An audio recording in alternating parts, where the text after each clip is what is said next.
I accidentally attended a vampire wedding. Now I'm marrying an alien vampire woman. The first time Jake Varn realized he might have made a mistake was when the man at the door bowed and whispered, "May your blood burn eternal," before ushering him inside. It was meant to be a casual night, a stopover, a drink, maybe two. The moons of Epsilon Prime weren't famous for much, but Jake had read on a questionable travel blog that the outermost moon, Sorelis Theta, boasted an underground cocktail lounge shaped like an ancient Terran submarine. Quirky, retro, cheap drinks. Naturally, he'd set a course. Unfortunately, the lunar lounge must have updated its coordinates since that blog post was written, or possibly ceased to exist entirely, because what Jake found instead, nestled into a jagged crater with a glowing obsidian archway, was not a bar. It looked sort of like a bar, if bars had dormant and flowing blood-red robes and gravity fields designed to smell like nostalgia and freshly spilled ink. Jake was a little drunk already. In his defense, hyperspace hops hit differently when recycled through a budget-class cryo chamber. So when the doorman looked him up and down, nodded solemnly and murmured, "We have awaited your arrival, consort," Jake thought. Wow, these immersive role-play joints are really going all in these days. He waved politely, adjusted his faux leather jacket that he wore for cool pilot aesthetic, despite not actually knowing how to pilot anything larger than a mop droid, and strolled in. The inside of the structure was alarming and also gorgeous. The cathedral ceiling shimmered with what looked like liquefied starlight. The floor was made of semi-sentient crystal that sighed with every step, and orchestral music, something between Bach and full-blown psychic whale-mating songs, filled the air, not through speakers, but seemingly by direct cerebral injection. Jake had walked into some kind of ceremony. Guests, all pale and unnervingly elegant, were seated in tiered rows like the petals of a moon lotus. Some wore capes that shimmered with nanodust. Others had subtle tech built into their necks and wrists, visible only when they shifted, like subdermal armor or retractable fangs. One floated, just levitated there, sipping a dark crimson beverage and raising a glass at Jake as he walked past. Still, Jake had confidence. The kind of confidence that only came from being too broke to care and too confused to ask questions. He spotted a banquet table off to the side, groaning under the weight of glowing delicacies and a carafe labeled Forgotten Sunrise. Never one to turn down a complimentary drink named after an emotional crisis, he beelined toward it, ignoring the stares, and filled a chalice. He didn't notice the woman until she was right beside him. "I hope you're not allergic to blood fruit," she said, her voice like starfire wrapped in velvet. Jake turned. The woman was tall, regal, and absolutely not human, but close enough to make his neurons skip like scratched vinyl. Her ears were long and gracefully arched back, glinting with silver cuffs. Her eyes, a radiant violet, studied him with restrained amusement. And those fangs, barely visible between her lips, should have been a warning sign. Jake smiled awkwardly. Are blood fruits a fruit that's named after blood, or a fruit that bleeds?" "Yes," she said. He nodded, sipping anyway. "Great." She extended a hand, and the nanofabric of her sleeve shimmered with starlight. "Lady Valira of House Nox Harrow." Jake shook it without hesitation. "Jake, of, House Varn, unofficially. I think my cousin designed our coat of arms with a space ferret on it once, but we don't talk about that." She blinked slowly. "You are bold, Terran. I'm just very confused." A pause stretched between them, long enough that Jake began to wonder if he should apologize for existing. Then she said, "Perfect," and took his arm. Before he could protest, he was swept away, through ceremonial arches, beneath a floating banner that read, "Union of Night and Void," into a central dais where a robed officiant with no face intoned in a dozen languages, "Let the binding commence." Jake leaned toward Valira. "I feel like I'm missing context. Just smile and say 'I do' when he gestures to you." "Wait, what? Why would I?" The officiant gestured. Everyone looked at him. JK, who had faced down rogue AIs, accidentally joined a cult once on Pluto, and once mistook a quantum wormhole for a drive-through window, did what he always did in moments of panic. He smiled. "I do. There was a moment of stunned silence. The officiant blinked with both eyes and an inner eyelid. Then he turned to Valira. She smiled, something fierce and full of secrets. "I do," she echoed. There was applause, actual applause. Someone released star moths into the air. A string quartet started playing a piece that might have been legally classified as a seduction attempt. Jake turned to Valira, heart thumping. "Was that a wedding?" "Yes," she said, lifting his hand. The ring on his finger, he had no memory of how it got there, gleamed with blood-red light. "And now you are bound to me by the rights of the Crimson Dominion." "Bound? As in, metaphorically?" "No," she said. "Magically, politically, legally, and somewhat romantically, though that part is negotiable." Jake stared at her. "You married me?" "You married me," she corrected. "Well, that explains the drink quality." And somewhere far above them, the stars adjusted course, because now the fate of the galaxy included Jake Varn, accidental husband to an alien vampire noblewoman, and officially in way over his asymmetrical haircut. Jake Varn awoke to the sound of opera. Not recorded opera, mind you, live opera, performed by three translucent squid-like creatures in levitating tuxedos, harmonizing in an ancient dialect that somehow made his teeth feel like they were vibrating at a slightly higher frequency than the rest of his body.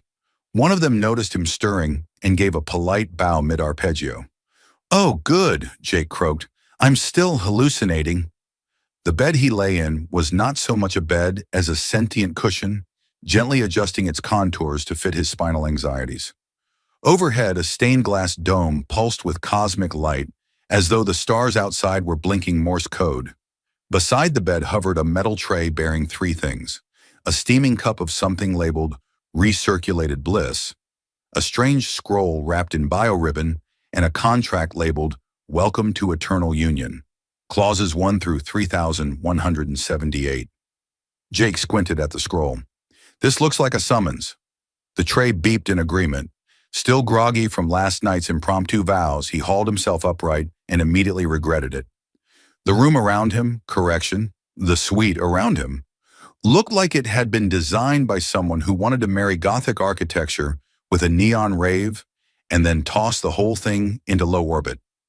Floating lights drifted like fireflies above a black marble floor, and a softly humming window showed a panoramic view of Sorelli's Theta's cracked horizon, glowing with sun rays filtered through ancient space dust. Jake was dressed in some kind of ceremonial robe now, black and silver, embroidered with sigils that looked vaguely like warnings or instructions for dangerous machinery. It felt a bit like waking up in someone else's extremely expensive cosplay dream. "Right," he muttered to himself. "Step 1. Figure out if this is a diplomatic incident or a very intense LARP. Step 2. Coffee." He picked up the cup of recirculated bliss and sniffed. The aroma was not unpleasant, smoky, floral, and slightly spicy, like someone had distilled autumn and added a dash of regret. He took a sip. It was delicious. Also, it bit back. "Coffee that slaps," he said to no one. Literally. A soft chime sounded.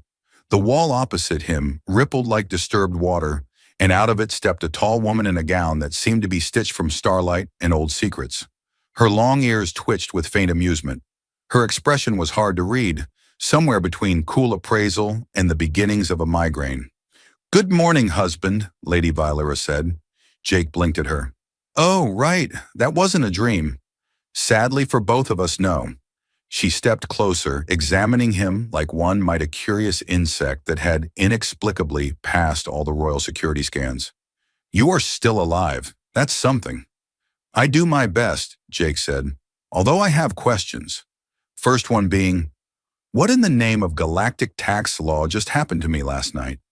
Valira sighed, graceful even in exasperation. "You participated in the binding rite. You stood on the dais. You spoke the ancient vows. You accepted the consort's ring, which cannot be removed without reversing the soul echo tether, which would result in your immediate liquefaction. So yes, we're married. Congratulations." Jake stared at his hand. "This ring liquefies me?" "Only if removed, or if you try to sleep with a direct descendant of House Krex. Galactic law is intricate." "Got it. No infidelity, No ring pulling, no spontaneous oozing. This is all very romantic. Valera smiled thinly. You're surprisingly calm for a man who just became the royal consort of the Crimson Dominion. I once dated a woman who ran a smuggling cartel in an improv troupe. I've seen things. A moment passed where neither of them spoke. Then she waved her hand, and a glowing hologram of an angry man appeared in the air between them, shouting something in a language Jake couldn't understand, but that felt extremely insulted. That, Valera said calmly, is Duke Korsh. He was the original intended groom. Your interruption prevented a centuries-long alliance. Ah, said Jake. So I not only crashed a wedding, I stole the bride from a space noble with anger management issues, and a private fleet of battle wasps. Jake took another sip of recirculated bliss. This just keeps getting better. Valera didn't laugh, but one of her long, dark eyebrows lifted with what might have been appreciation. You are an inconvenience, but perhaps a useful one. Thanks, Jake said. Put that on my tombstone. She turned, motioning for him to follow. You'll need to attend your first diplomatic audience in 1 hour. The assembly expects you to at least pretend to understand the stakes. A rebellion brews. My family's enemies believe this marriage is a farce. Proving them wrong might prevent bloodshed. Jake raised a hand. Quick idea. What if we pretend I'm in a coma for a few months while you sort it out? No. Worth a shot. As she strode ahead, her wings, sleek and delicate like a dragonfly's made of black glass, fluttered slightly behind her back. A reminder that she was more than just alien nobility. She was a predator, a strategist, and quite possibly the only thing keeping Jake from becoming diplomatic roadkill. Still, as he jogged to keep up with her, something strange stirred in him. Excitement, a spark of curiosity, maybe even, God's help him, a bit of attraction. I should probably learn vampire politics, he muttered. Valera glanced back. Start with this. Never offer your neck unless you mean it, and never trust anyone who smiles with all their teeth. Jake grinned. So, I should definitely not trust myself. She gave him one of her rare, almost smiles. Exactly. And with that, the newly minted royal consort of the Crimson Dominion stepped into the diplomatic lion's den, clutching a cup of soul-slapping coffee and hoping, praying that galactic politics had room for improv. The throne room of House Noxharrow was not built for comfort. It was built for awe, intimidation, and possibly minor gravitational disorientation. The ceiling towered above like a reverse black hole, sucking in light instead of giving it. Great columns, each pulsing with embedded Star-Lore glyphs, lined the room, whispering ancient secrets only someone with 10,000 years of noble blood and a PhD in mytholinguistics could understand. Jake Varn stood on a floating platform beside Lady Valera, who was, as always, dressed like the concept of dusk had decided to become fashion. Her long ears twitched in concentration as the assembly of bloodhouses flickered into place, each representative appearing by a holobeam or in person, depending on how serious they were about looking terrifying. Jake scratched his arm, the ring snug on his finger as if it had always been part of him. He considered whispering to Valera, "Do I bow or salute or do that finger wave thing?" But thought better of it. Instead, he nodded politely at a lizard-faced ambassador from House Drex who looked like they ate sarcasm for breakfast. The assembly was a carnival of style and menace. There were cloaks made of living shadow, hairstyles that defied physics, and one delegate who floated inside a globe of blood-like plasma, giving Jake a friendly wink. Valera spoke first. Her voice rang through the chamber, amplified by architectural acoustics and subtle audio thread technology. Esteemed bloodlines, we welcome you to this convocation of union as dictated by Article 7 of the Celestial Accord. I present to you my consort, bound by right and ring, chosen by fate or cosmic absurdity, Jake Varn. Jake tried to smile charmingly. It came out more like a man who just realized his shoelaces were tied together mid-walk.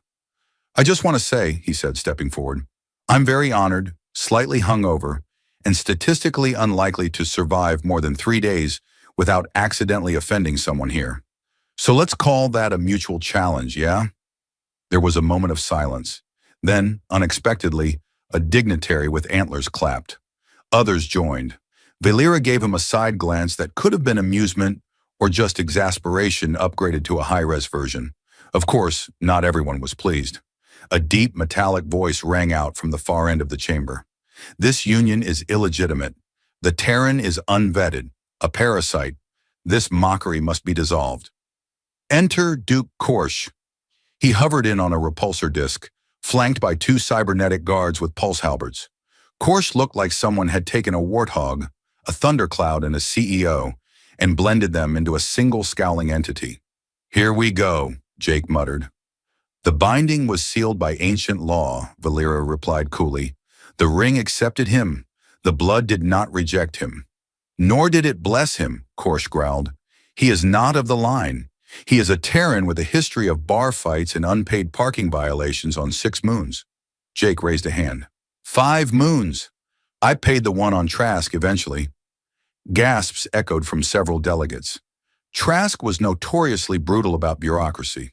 Paying off a ticket there was like completing a heroic quest. Korsh sneered. Challenge the right. Trial by dusk. Valera tensed. Jake didn't like when she tensed. It usually meant someone was about to bleed, or she was about to do something incredibly dangerous and elegant. Possibly both. You invoke a blood challenge, she said, her wings twitching. The consort faces the test, Korsh said. Let him prove his worth. Jake leaned over to Valera. What's trial by dusk? Is it like trivia? I'm really good at weird trivia. It's a hunt, she whispered. At twilight. In the maze. Jake blinked. That sounds vaguely murdery. It is. A platform descended from the ceiling, carrying a silver obelisk with glowing symbols. Valera placed her hand upon it. The symbols turned crimson. I accept the challenge, she said. Jake did not say anything, mostly because he had temporarily forgotten how to breathe. 3 hours later, Jake stood at the mouth of the maze.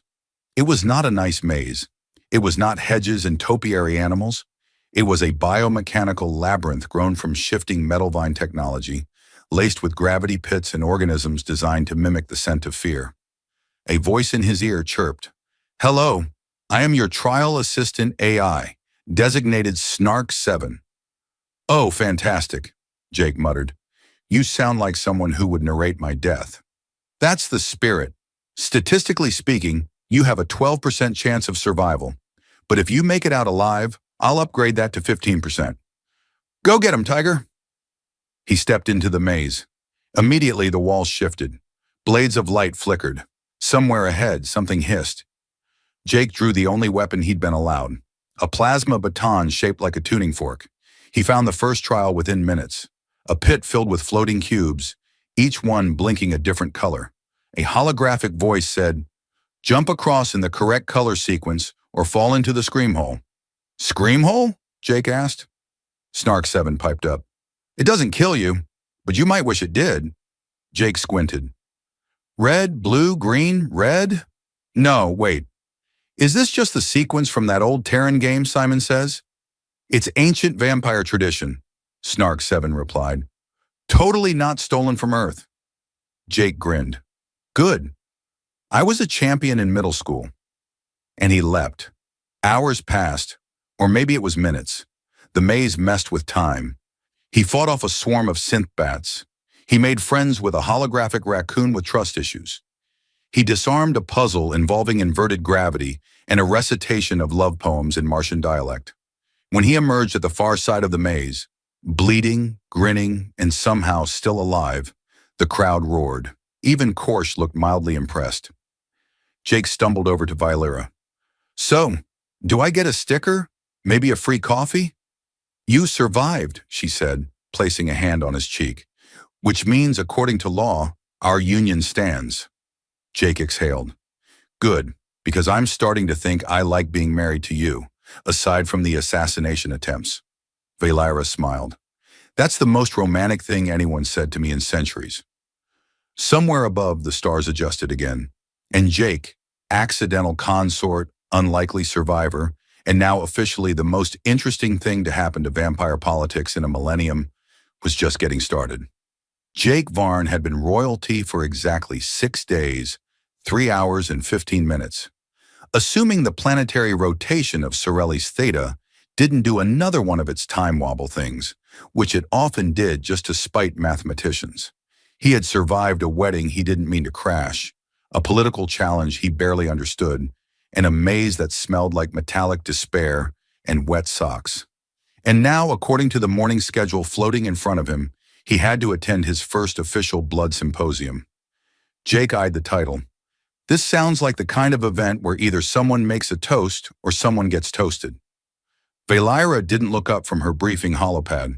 Both are possible outcomes. Depends on the mood and planetary alignments. And what exactly is the blood symposium?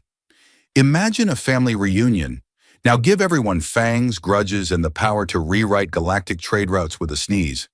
Jake blinked. Okay, so exactly like Thanksgiving on Earth. Valira smiled just faintly, the kind of smile that hinted she was either amused or planning 3 simultaneous assassinations. She wore a ceremonial ensemble woven from strands of eclipsed silk, which shimmered like distant galaxies caught in a storm.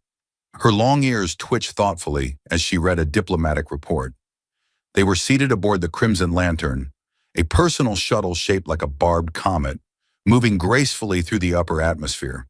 The interior was an odd mix of plush comfort and elegant menace. Velvet seating, obsidian-paneled walls, and a minibar stocked with drinks that had warning labels written in 9 dialects, one of which was just screaming. Jake adjusted his collar. His ceremonial outfit included shoulder pads large enough to qualify as hovercraft and boots that made a faint humming sound every time he walked. I look like a space admiral who moonlights as a nightclub bouncer, he muttered. That's the intention, Valira said.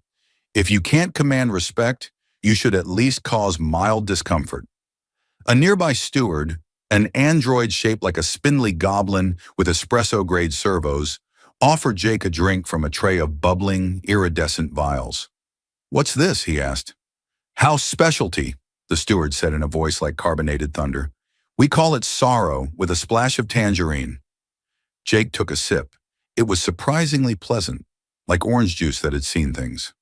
The ship docked with the orbital citadel known as the Spire of Teeth, which was in fact more metaphor than architecture. It bristled with antennae, grav spikes, and ceremonial pylons that hummed with ancient power. The approach corridor was lined with images of past consorts, most of them heroic, one of them on fire, and several with blanked-out faces due to unresolved legal complexities. Are there survival odds for consorts? Jake asked as they stepped onto the landing platform. Yes, Valira said. Yours are improving, marginally. The symposium chamber looked like someone had commissioned a cathedral, a tactical command center, and a nightclub to collaborate while extremely sleep-deprived. Rows of floating benches circled a central platform shaped like an eye. Above them hung the orb of consensus, which glowed red when the council was angry and occasionally shot out mild electric shocks when someone lied too much. Jake watched as delegates filed in, some in silk armor, some in bone-carved robes, and at least one in a full exosuit with a cape made of processed nebula gas. The lead speaker, Archlord Dranox, who looked like a jellyfish had merged with a Victorian librarian, rose from his floating throne. Let the symposium begin. Blood must speak. Truth must burn. Jake leaned toward Valira. Is this where I clap? Number. This is where you listen and try not to die of boredom or betrayal. The debate began. It was both dazzling and terrifying. Topics ranged from trade disputes over the mining rights of asteroid colonies to arguments over poetic interpretations of blood rights. One delegate threw a goblet at another. 2 hissed in unison. One accused a third of being secretly part Terran, which apparently was a massive insult unless you were actually Terran, in which case it just made family reunions complicated. Jake zoned out somewhere between interstellar tariffs and illegal cloning of vintage bloodlines. His eyes drifted to a table nearby stacked with refreshments, and that's when he saw it, a tiny creature stealing a vial from the blood sampler buffet. It was no taller than his shin, with fuzzy antennae and 6 eyes that all locked onto Jake the moment he noticed it. The creature froze. Jake froze. It made a tiny squeaking noise and darted into the shadows. Jake turned to Valira. Uh, do we have space gremlins? She blinked. That better not be another euphemism. No, seriously, little guy. Just yoinked a sample and bolted. Big eyes, cute, but shady. Valira narrowed her gaze. A spy? Either that or someone's pet got loose and discovered a taste for vintage hemoglobins. Moments later, Jake made a very poor decision, Torum. He slipped away from the council floor, muttering something about diplomatic digestion needs, and followed the creature into the maintenance corridor behind the refreshments alcove. What he found was a hidden chamber, dimly lit and humming with illegal tech. A group of tiny creatures, similar to the one he saw, gathered around a data crystal, communicating in chirps and sparks. One turned to him. You are the new consort. You have teeth privileges. We require alliance. Jake blinked. What? We are the Forsaken Pixels. We were once AI. Now, we are snack smugglers, and we think you can help us overthrow House Krex. Jake stared at them, at their miniature gear, at their boldness. Then he grinned. You had me at snack smugglers. Somewhere back in the chamber, Valira looked up sharply. Why do I suddenly feel like something incredibly stupid and potentially useful is happening? The orb of consensus pulsed red. Jake was making new friends, and they had plans. Jake Varn had never led a revolution before breakfast, but the Forsaken Pixels insisted timing was crucial. Something about low firewall rhythms and the nobles not having their iron-rich smoothies yet. So there he was, crawling through an air vent aboard the Spire of Teeth at an ungodly hour of the planetary cycle. A half-awake human in ceremonial robes, whispering strategy to a tribe of rogue snack-smuggling AI goblins. This feels like a very elaborate way to avoid public speaking, Jake muttered as he adjusted his plasma dagger, which he still didn't entirely know how to turn off without singeing his eyebrows. From behind, a raspy voice squeaked, It is not avoidance. It is legacy. Right, Jake said. Legacy. Got it. Definitely not just trying to sabotage a rival vampire house while wearing yesterday's boots. The plan, such as it was, hinged on exposing House Krex for orchestrating unauthorized gene mirroring, a crime in vampire politics roughly on par with interstellar tax evasion, mixed with heresy and bad fashion sense. The Forsaken Pixels had uncovered a secret data stream proving the scheme, but they needed Jake to present it at the peak of the Blood Symposium, or as one of the Pixels described it, when the drama is hot and the betrayal is crisp. Jake reached the ceiling grate above the symposium chamber and peeked down. The nobles were assembled, Valira seated regally at his side's empty throne. She looked calm, but Jake knew her well enough now to see the subtle signs. The way her fingers tapped twice on the armrest, the twitch of a wingtip, signs of worry, of calculation. He adjusted the mic the Pixels had installed in his collar. Showtime. Then with the clumsy grace of a caffeine-deprived bird, Jake fell through the grate and landed center stage in a storm of robes, smoke, and faintly sparkling crumbs from a stolen croissant. Gasps filled the chamber. Jake stood, coughed once, and said into the stunned silence, Sorry I'm late. I got caught in a ventilation democracy. The orb of consensus turned a startled yellow. Valira's expression shifted from stunned to something dangerously close to pride. Jake raised a data shard high. Esteemed bloodlines, gather round, because it's time for some deeply unsettling revelations and possibly a public execution. I haven't read all the bylaws yet. The shard flickered to life, projecting evidence of House Krex's gene-mirroring lab tucked away in a forbidden moon cluster. Footage played vampiric clones being bred and tested, false bloodlines manufactured, Krex's emblem stamped on containment units. Pandemonium bloomed like a Baroque flower. Duke Korsh stood, livid. This is heresy. Lies. Lies caught in 4K, Jake said. I mean, if you're going to commit ancestral fraud, at least clear your browser history. Dranox, the jellyfish librarian, floated forward. This is irrefutable. House Krex must be dissolved. The orb has judged. The orb flashed red, then green, then briefly showed a gif of a vampire face-palming. Korsh was taken into custody by guards who looked far too enthusiastic. Jake watched as the chamber shifted its mood from outrage to admiration, nobles nodding his way, murmuring about unexpected cleverness and chaotic Terran efficacy. Valira approached, her eyes unreadable. You did this without permission. Jake smiled sheepishly. Technically, but also with snacks. A long pause, then she kissed him. Not the ceremonial kind, but the kind that suggested permanent contracts, joint weapon registries, and possibly a small moon named after them someday. You are an idiot, she whispered. You're idiot, he replied.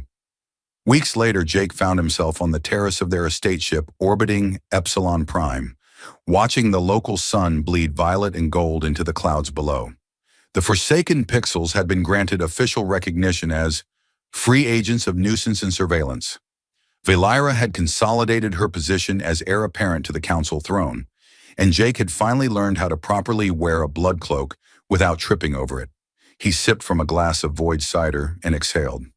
Hard to believe I was just a cargo handler with a fake invitation and poor decision-making skills, he said aloud. Valira joined him, draping her wing over his shoulder like a velvet storm. You still have poor decision-making skills, but now they're noble poor decisions, he said, very elevated, very prestigious. They watched the stars align, not metaphorically, but literally, a rare event in the local quadrant that caused celestial symbols to flicker in the sky, a natural phenomenon the vampires had claimed as prophetic long before astrophysicists had shown up with charts and disapproval. Do you ever miss Earth? Valira asked. Jake tilted his head. Sometimes, mostly the greasy food and non-lethal family gatherings. But I like where I ended up, even if it started with me crashing the wrong party. She kissed him again, soft and real. Jake grinned. So, what's next?